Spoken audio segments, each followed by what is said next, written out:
Konferensi Meja Bundar adalah sebuah pertemuan yang dilaksanakan di Den Haag, Belanda dari tanggal 23 Agustus hingga 2 November 1949 antara perwakilan Republik Indonesia dan Belanda yang mewakili berbagai negara yang diciptakan Belanda di Kepulauan Indonesia.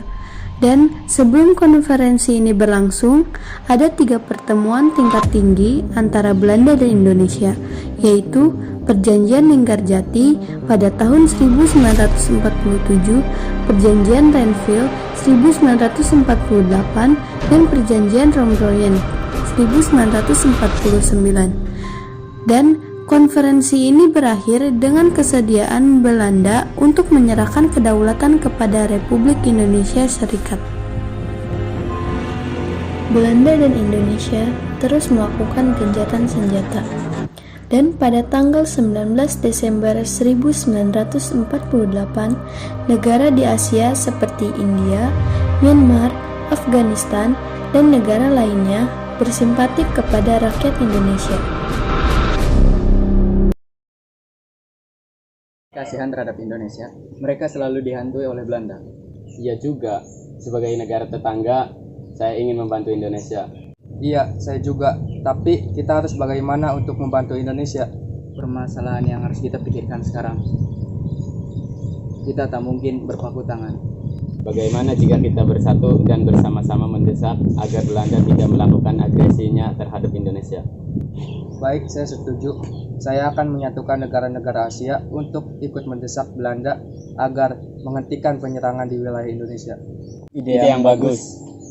Akhirnya, negara-negara di Asia segera mengadakan konferensi New Delhi pada bulan Desember 1949, dan setelah itu mereka bersama-sama mendesak Belanda. Belanda, atas nama perdamaian dunia, hentikan agresi terhadap Indonesia dan kembalikan kedaulatan mereka.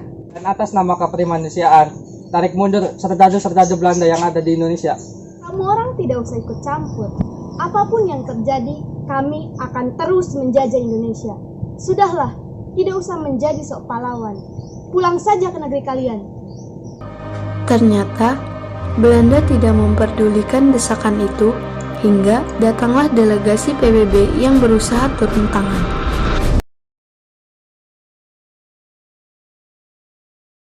Belanda, saya datang kemari sebagai perwakilan ataupun delegasi dari PBB yang bertugas untuk menanamkan ketertiban dan perdamaian internasional dan mengembangkan persahabatan antar bangsa, meminta agar kalian berdamai dengan Indonesia. Damai?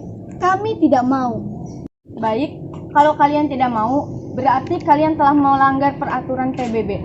Oleh karena itu, kalian harus menerima konsekuensi, yaitu dimusuhi oleh semua negara. Kami tidak mau itu terjadi. Lantas, apa yang harus kami lakukan? Baiklah, kalian harus membuat kesepakatan dengan Indonesia melalui konferensi Meja Bundar yang akan dilaksanakan pada tanggal 23 Agustus mendatang. Kami setuju. Akhirnya, pada tanggal 23 Agustus sampai 2 November, KMB dilaksanakan di Den Haag.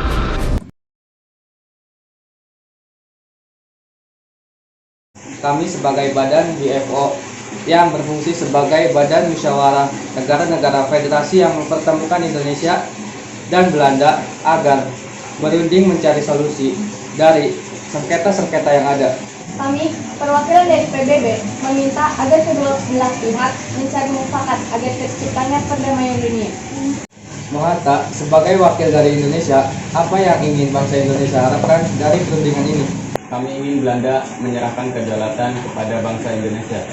Tambahan, kami ingin Belanda menyerahkan kembali Irian Barat sebagai bagian dari negara Kesatuan Republik Indonesia. Bagaimana Belanda? Apakah kalian setuju dengan tuntutan dari Indonesia? Kami keberatan dan tidak mau memenuhi tuntutan kalian. Itu artinya kalian siap dikucilkan oleh negara-negara di dunia karena tindakan kalian sama saja dengan menjajah negara kami Indonesia. Perundingan itu berlangsung sengit. Kedua belah pihak saling mempertahankan tuntutan, sementara PBB dan BFO berusaha menjadi penengah yang baik hingga akhir. kami akan mengembalikan kedaulatan Indonesia. Tapi dengan syarat, kalian harus mau berserikat dengan kami dan bergabung menjadi Uni Indonesia Belanda. Bagaimana Indonesia? Apa kalian setuju? Dulu, bagaimana dengan perihal Irian Barat? Kalian akan mengembalikannya sebagai kesatuan dari NKRI?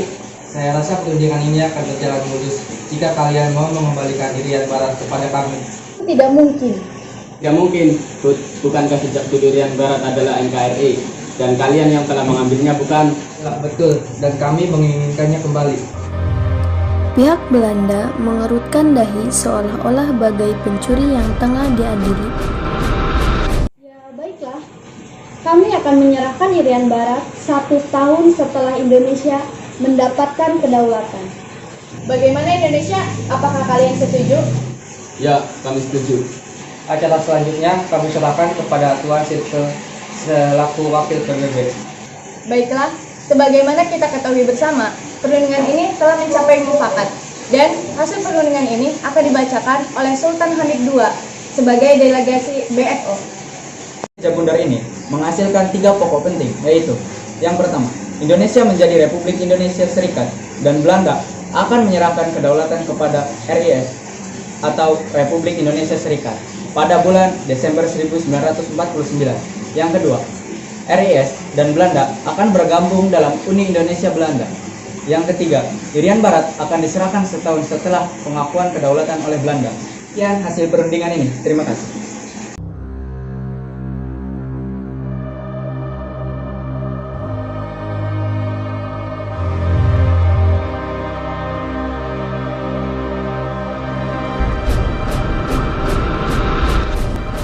Akhirnya, perundingan itu berakhir, hingga hasil tersebut sangat memuaskan bangsa Indonesia, dan ini membuktikan bahwa usaha Belanda untuk menguasai Indonesia telah gagal.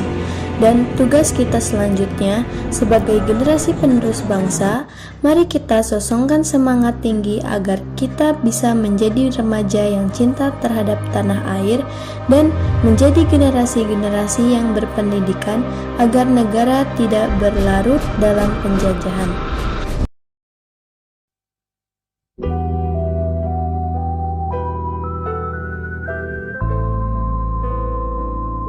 Perjuangan bangsa Indonesia yang berlangsung selama ratusan tahun dengan jalan diplomasi maupun perang atau angkat senjata pada akhirnya menghasilkan kemerdekaan dan kedaulatan bagi Indonesia.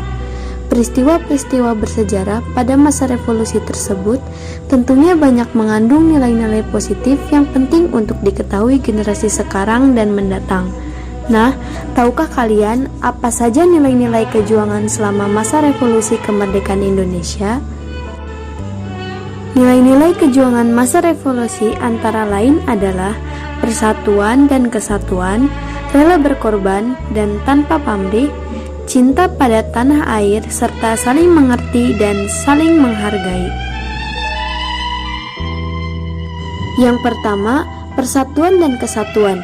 Dalam setiap bentuk perjuangan, persatuan dan kesatuan adalah nilai yang sangat penting. Persatuan dan kesatuan selalu menjadi jiwa dan kekuatan perjuangan. Nilai persatuan dan kesatuan cocok dengan jiwa bangsa Indonesia. Yang kedua, rela berkorban dan tanpa pamrih. Nilai rela berkorban menonjol di masa perang kemerdekaan. Para pahlawan mempertaruhkan jiwa dan raga, mengorbankan waktu dan harta benda demi perjuangan kemerdekaan. Telah banyak perjuangan yang gugur di medan perjuangan atau cacat dan menderita, serta korban dan harta benda saat berjuang melawan penjajah demi tegaknya kemerdekaan Indonesia. Ketiga, cinta pada tanah air. Cinta tanah air adalah faktor pendorong yang sangat kuat bagi para pejuang masa revolusi di medan juang. Cinta tanah air menimbulkan semangat patriotisme di kalangan para pejuang untuk melawan penjajah.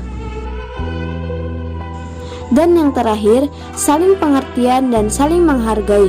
Sikap pengertian dan saling menghargai dapat memupuk rasa persatuan dan menghindarkan dari perpecahan, sehingga timbul kekompakan dan rasa kebersamaan.